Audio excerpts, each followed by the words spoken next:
name is Vladimir Horikov, and this is the course about domain-driven design and working with legacy projects. In this module, we will start working on the legacy project. We will introduce new functionality to it, and in order to do that, we will create a clean, bubble-bounded context that will be surrounded by an anti-corruption layer later on.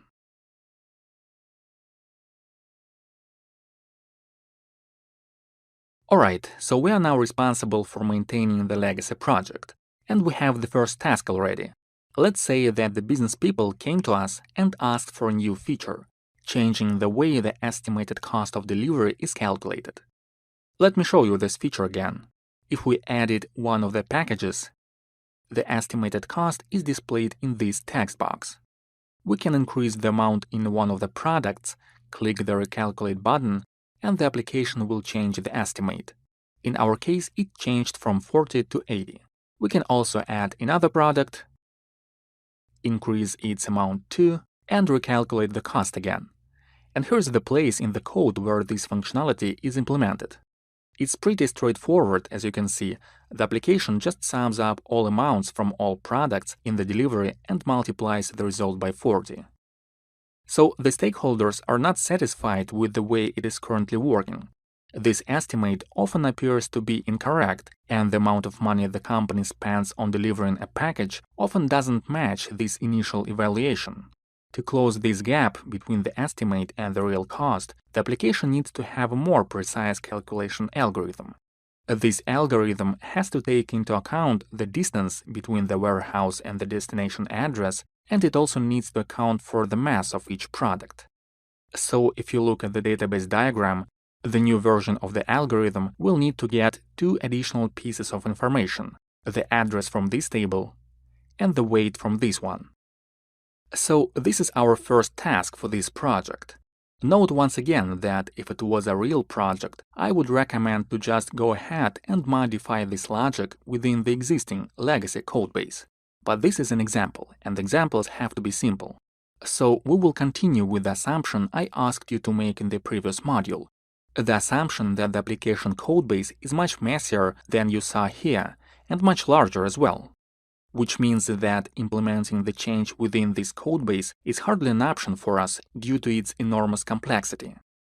Rewriting it is not an option either, because that would be a project for several months or even years with no new functionality to show for it. So what options do we have available then? As we discussed in the first module, the better option is to refactor the old codebase while simultaneously delivering new business value. This last part, delivering new business value, is essential. Remember this formula we discussed earlier. Any development activity that does not result in new useful functionality is wasteful from the business point of view. Sure, the stakeholders can tolerate it if this activity is not too lengthy, but the perception still stands. As long as the new assets or the new functionality equals 0, the whole effort results in 0 benefits. So you must always show something in the numerator. You should always focus on delivering immediate value, even when you refactor the old codebase. Especially if you refactor the old codebase, because it's too easy to get lost in the refactoring and forget about the value it brings to the business.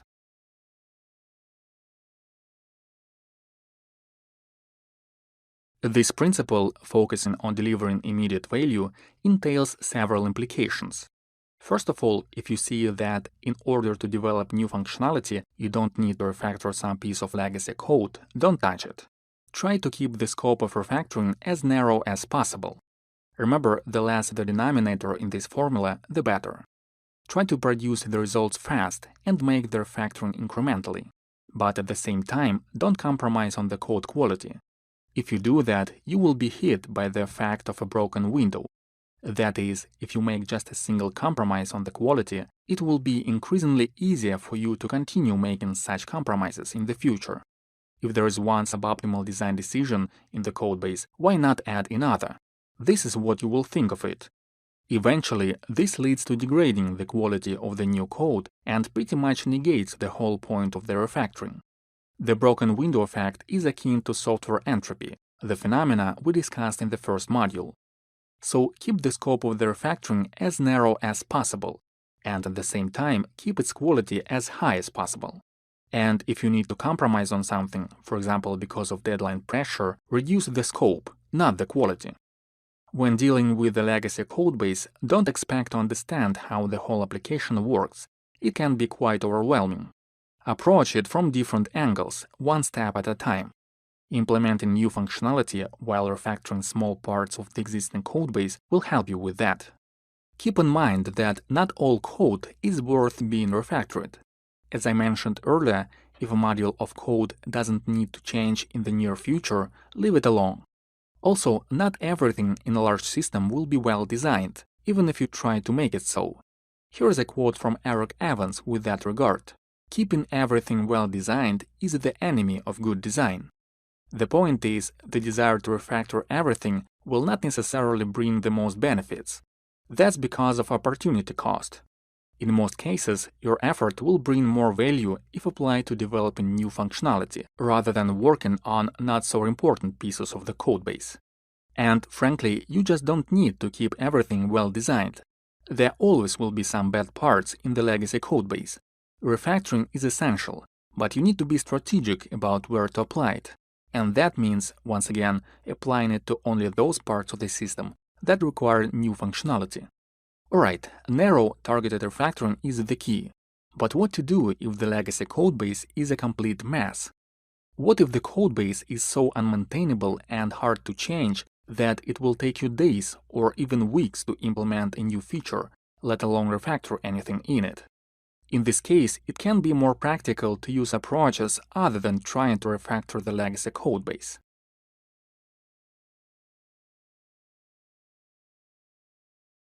If you want to build the new functionality in a clean way, conforming to the existing codebase is detrimental. At this point, the legacy codebase is effectively a big ball of mud, an unmaintainable piece of interconnected code parts with little or no structure. The mud tends to spread itself in a sense that if you try to conform to it, it will absorb your code too. And that is where the idea of a bubble context with an anti-corruption layer comes into play. So what is it? This pattern was first introduced by Eric Evans in his domain-driven design book. It is a layer of the software whose purpose is to separate a domain model from the outside codebase. The main idea here is that if you want to start writing clean code with a brand new domain model, you can do that, but this domain model will need to somehow communicate with the surrounding mess. And in order to keep your domain model clean, you need to pass this communication through a separate translator, so that the legacy codebase will not infect the clean bubble with its messiness. Here is a diagram. This is a larger legacy codebase. And this is our new bounded context, a small bubble of clean domain model. The anti-corruption layer isolates this bubble from the harmful influence of the legacy codebase. It talks to the legacy system through its existing interface, and thus doesn't require modification of that system, or at least not too much of it. Internally, the layer performs a translation between the two models in both directions. So if our new domain model requires some data from the legacy system, we don't just use that data in whatever format it is represented there. We first pass it through the anti-corruption layer, which translates that data into the notions of our new domain model, and only after that use it. And the same is true when we are sending some data back to the legacy system. The bubble shouldn't know how to do that. Instead, it talks to the anti-corruption layer, using the language of its own domain model, and the anti-corruption layer then performs the backward translation. Alright, that's basically it. We will start implementing the new domain model shortly, but before that, let's do some groundwork and talk about some of the terms I used earlier, such as domain model and bounded context. You can learn more about them in my Domain-Driven Design in Practice course, but here's a short version. The term domain is a synonym for problem domain, and basically means the actual problem the software is solving. You can also view it as a sphere of knowledge essential for your business. We call it domain knowledge. Model or domain model is a system of abstractions that represent selected aspects of the domain. It is the key part of the actual solution that our software represents. If you're familiar with such things as entities, value objects, aggregates, and domain events, they all reside in the scope of a domain model. You also need to know about the term ubiquitous language. It is a business-oriented language that all developers and domain experts should share and use when discussing the domain. The developers should also use it to name entities, value objects, and other domain classes in the domain model. Finally, a bounded context is the scope in which some particular domain model is consistent. Basically, a bounded context determines the area of applicability for a domain model and its ubiquitous language.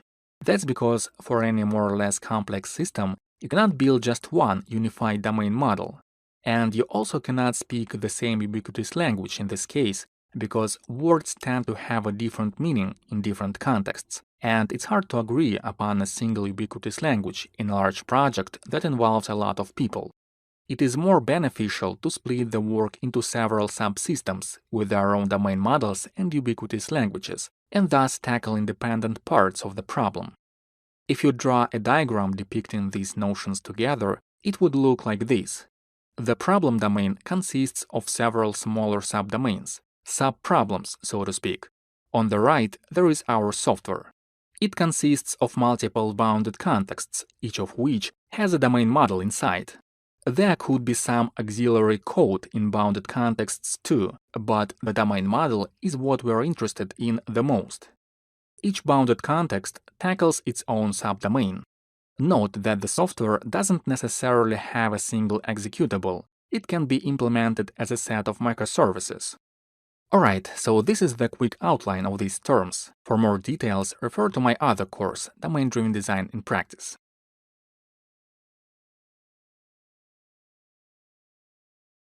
Alright, back to our new requirement. This is going to be the new formula which we'll be using to estimate the cost of delivery. The total weight of all products we need to deliver in pounds multiplied by the distance between our warehouse and the destination address, multiplied by the price per pound per each mile of commute. The $20 is a flat fee that is taken regardless of the weight or distance. So let's say, for example, that we need to deliver a package of 2 items, 15 pounds each, to the distance of 10 miles. Then the cost estimate will look like this. The total weight of all products in the package is 2 times 15 equals 30 pounds, times the distance of 10 miles, times 4 cents, and plus $20. And that is $32. We will build a new domain model with an anti-corruption layer around it for this new feature. And the first step here is to outline how this new domain model will look. This doesn't have to be the precise picture. It could be just a high-level overview of the key entities in the new model. So to estimate the delivery cost, we will need, obviously, the delivery itself, so we would have a delivery entity. It will need to contain information about all products and their amounts that we need to deliver. And instead of representing them the way it is done in the legacy codebase, instead of repeating the 4 sets of fields, we can do that in a proper way. And that is introducing a new concept, product line, that would consist of the product and the amount. So the delivery entity will contain the collection of product lines. Aside from that, we will probably need to store the estimate somewhere, so we'll need another attribute for that too. To calculate the weight of each item, we'll need to add a product entity with the weight property. To get the transformation distance, we'll need to also introduce the concept of address that will consist of the fields from our existing legacy database. The delivery will need to have the information about this address, so we will add it to the delivery class as well. That's it for this new requirement. Note that we are not bringing in the customer entity. That's because in order to calculate the cost of delivery, we don't need to know anything about the customer, only the products and the address of the delivery. That's an important point. Whenever you build a new domain model, be it a brand new model or a bubble of clean code surrounded by a legacy system like in our case, only bring in the concepts from the problem domain that you actually need to deliver the new functionality. Don't introduce entities just in case, without the actual need in them. That's especially true when you are creating a bubble context, because you will need to not only maintain the new domain model itself moving forward, but also the anti-corruption layer that separates that model from the legacy code. Remember, the less code you write to solve the problem, the better. Also note that we're outlining our new domain model as if there was no existing legacy codebase whatsoever. That's an important point too. Don't allow the legacy codebase influence how your new domain model looks. It should evolve independently from the rest of the codebase. That's the whole point.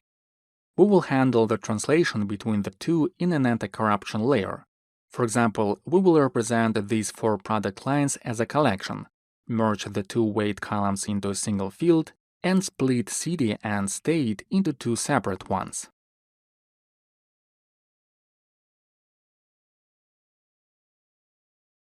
The new bubble context with a new clean domain model is going to reside in a new Visual Studio project.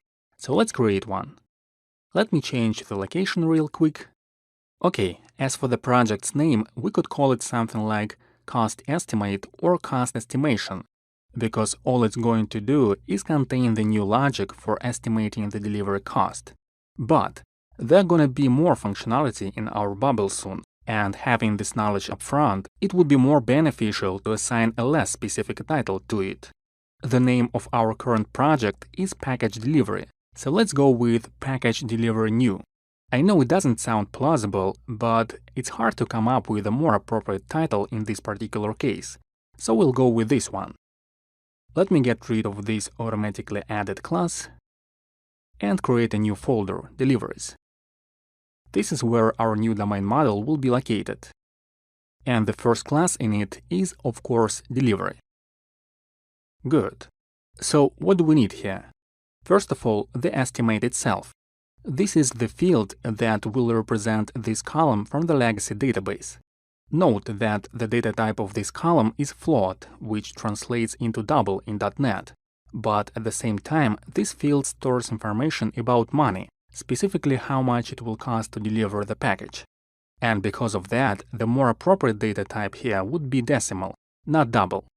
And so let's change the type of this property to decimal. As we discussed earlier, the new domain model should not be influenced by the decisions made in the legacy system. We shouldn't compromise on the quality of our new codebase. Next, delivery needs the product lines. But instead of conforming to the existing data structure and repeating the 4 sets of properties, we will represent them with a collection, which is a much more appropriate way to do that. Here it is, list of product lines, named lines. Creating a new class, product line. It will consist of 2 fields, the product and the amount. So basically, we're collapsing the 8 properties into just 2.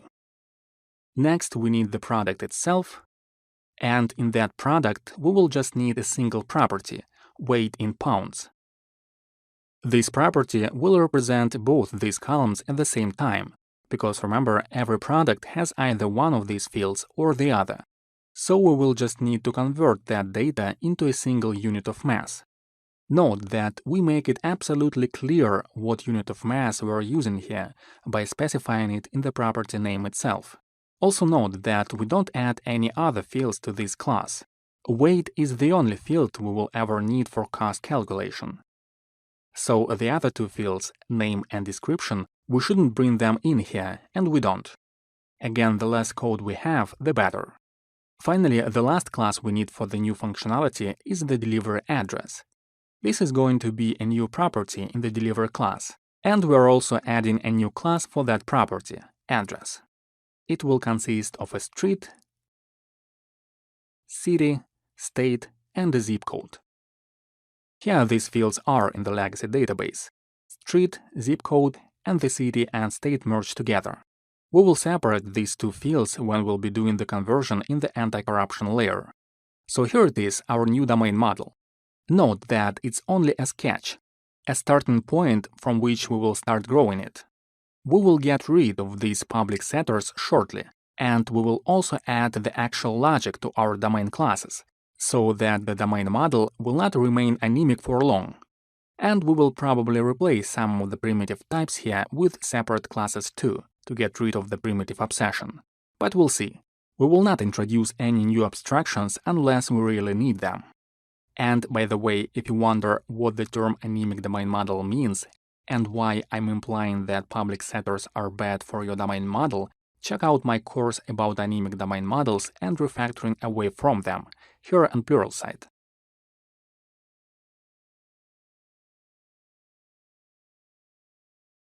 When it comes to working with a bubble context, it's useful to draw a map that shows how the concepts from the legacy codebase translate to the new domain model. Such a map is called translation map.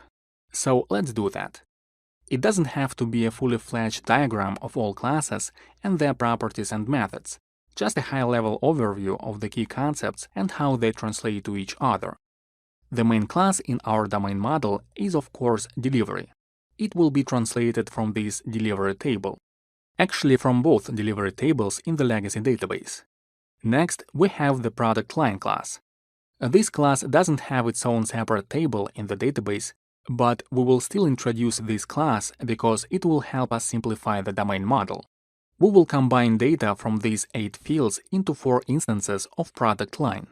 We will going to have the product entity, and it will get information from the product table. Finally, there is an address class, and we will query data from the address table in order to instantiate it. So here it is, our translation map. Note that we are using the domain model structure when talking about the new bounded context, and at the same time, we are using the database structure when discussing the legacy system, not the legacy domain model. In theory, we could identify the set of legacy classes and integrate with them instead of the underlying database. However, it usually requires more effort as opposed to working directly with the database. In most cases, the legacy codebase is in a much worse shape than its database, and it makes sense to just not touch it altogether. And so we will implement the translation between the two bounded contexts on the data level without involving the legacy domain model, or any legacy code for that matter. Our anti-corruption layer will refer to the database directly and convert data from it into our clean and shiny domain model. And it will do the backward conversion too, when we will need to save something back to the legacy database. You will see all that in the next module.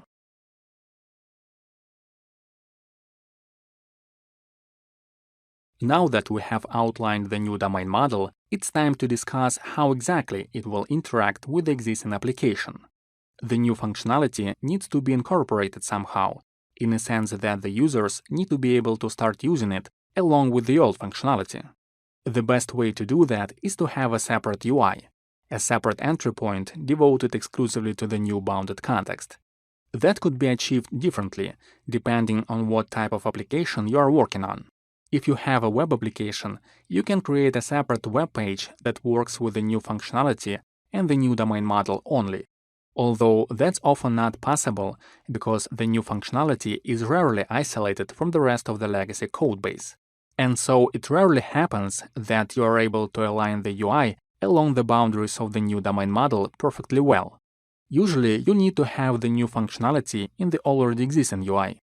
If that's the case for your web application, you can implement the so-called iframe integration, where you still create a separate web page but integrate it into an existing one using an iframe.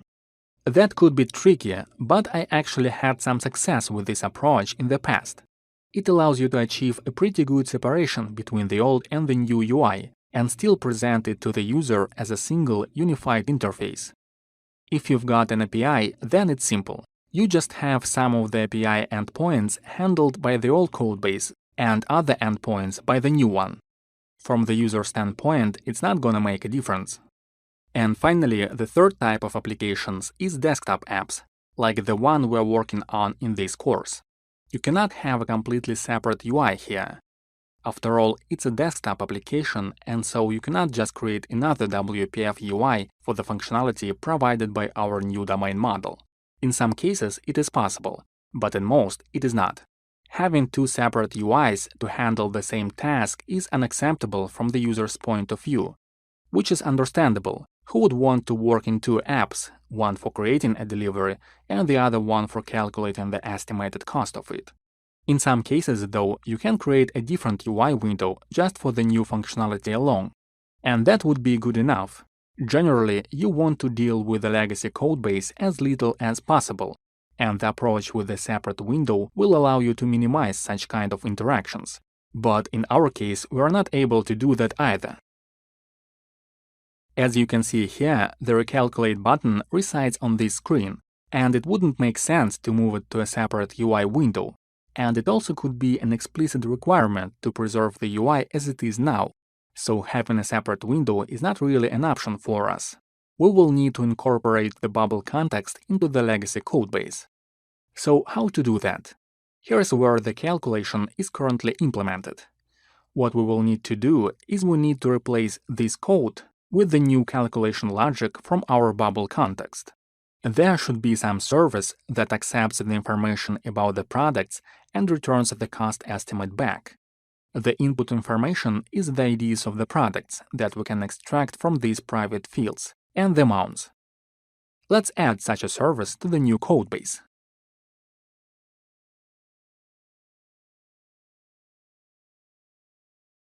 I'll name the service Estimate Calculator, and it will have a calculate method.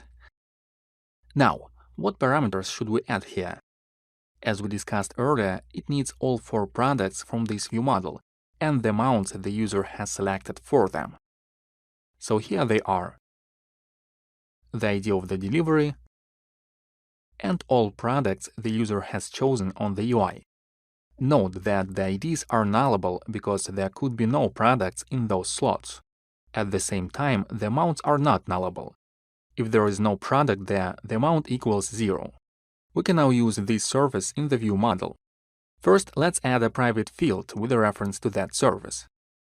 We need to reference the new project from the legacy one. Good. Let's instantiate the calculator, and we can use it in this method now. Estimate calculator.calculate. We can get the delivery ID from the delivery object using this strangely looking property. Product 1 ID comes from the product 1 field, and because it's nullable, we need to use the safe navigation operator. If the field is null, this operator would return null, otherwise the content of this property. Exactly what we need. The amount for the first product is stored in this property. And the same for the other 3 products. Let me just copy the code here. The compiler shows an error. That's because our service returns a decimal instead of double. So we need to convert that value to a double here. Removing the old code. Good. Note once again that the new service doesn't conform to the old codebase. While it would be more convenient to return a double from this service and avoid the conversion, we go with a decimal value nonetheless, because it is more appropriate for representing a money amount. We could even introduce a separate value object class for it, named something like money amount. But we won't do that here, because there is not much need in such a value object at this time. But it's definitely an option. Okay, so that is what the signature of the new service will look like. And let me actually collapse these parameters to just 2 lines to save the space. Good. Now that we know what data will come into our new bounded context and what data we need to return back from it, let's review our domain model. Do we need to change anything in it? Actually, we do. Look at the delivery class. When we added these 3 properties to it, we assumed that the only data we would have at hand is the delivery ID, and all other information about it will come from the database through the anti-corruption layer. However, now it is clear that the legacy system is able to provide not only the ID itself, but also the information about products in their delivery, their identifiers and amounts. And so we don't really need this collection anymore. And because we should always follow the guideline I described above, because we need to keep as little information in our new domain model as possible, it's a good idea to get rid of this property. And it's also true for the estimate. We don't really need to save it to the database because the legacy codebase does it already. Here the estimate gets recorded to this property, and when the user clicks the OK button, the estimate is saved along with the rest of the data about the delivery. And so we can get rid of this property too. It's enough to just return it from the service.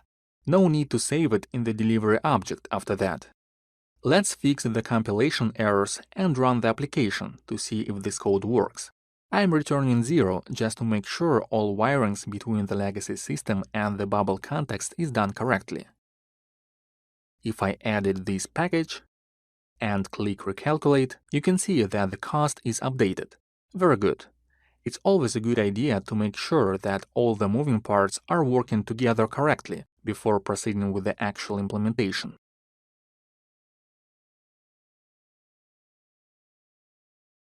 In the previous demo, we modified the new domain model after we received more information about how it's going to be used.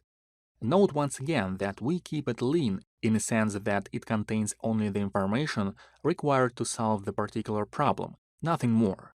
No need to try to replicate the whole legacy project in the bubble. Let's look at the legacy database. The collection of product lines and the estimates are no longer in the bubble context, so no need to query data from these fields in the old database. The same is true for the estimate field. We don't need to keep it in the delivery class anymore.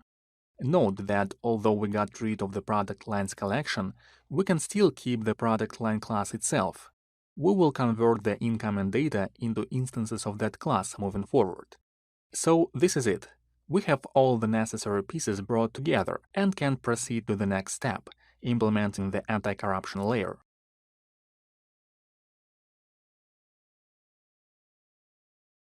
In this module, we started working on the legacy project. We had our first requirement, changing the way the delivery cost estimate is calculated. We discussed refactoring guidelines. You need to always keep in mind this formula. Project success equals the amount of assets, which is functionality, divided by the amount of liability, which is code. And that means you should always focus on delivering immediate business value. Refactor only those pieces of legacy code that have something to do with the new functionality you develop. Don't touch the other pieces. Try to keep the scope of refactoring as narrow as possible. Remember, the less the denominator in this formula, the better. At the same time, don't compromise on the code quality. If you need to compromise on something, reduce the scope, not the quality. Keep in mind that not all code is worth being refactored. You will not be able to ever achieve this goal, and in most cases, your effort will bring more value if applied to developing new functionality, rather than working on not-so-important pieces of the codebase. We talked about the concept of anti-corruption layer. It is a layer of the software whose purpose is to separate a domain model from the outside codebase. You need this layer to keep the domain model in the bubble context clean. When working on the new domain model, outline it first to get the idea of how it should look. In the process of it, follow the two guidelines. First, bring only those domain classes that you absolutely need to handle the problem you have at hand. Don't introduce additional concepts to the bubble context. And second, don't allow the legacy codebase influence the new domain model. Design it as if there is no legacy codebase whatsoever. It's the job of the anti-corruption layer to glue the two together. The new domain model should not know anything about the surrounding legacy mess. In order to better understand the relationship between the bubble context and the legacy codebase, write down the translation map. It will help you understand which concepts correspond to what data in the legacy code. You also need to identify the entry point for the bubble context. If you can, create a separate interface for it, either an API endpoint, a new web page, or a new desktop window. In some cases like ours, the entry point will reside inside the legacy codebase. Don't hesitate to rethink the new domain model after you have all information about how it's going to be used. In our case, we were able to simplify the model by removing the estimate field and the product line collection from the delivery class after we discovered that the legacy codebase would be able to provide this information and we don't need to query it from the database. In the next module, we will proceed with the implementation of the anti-corruption layer, and we will also complete the task of calculating the delivery cost estimate.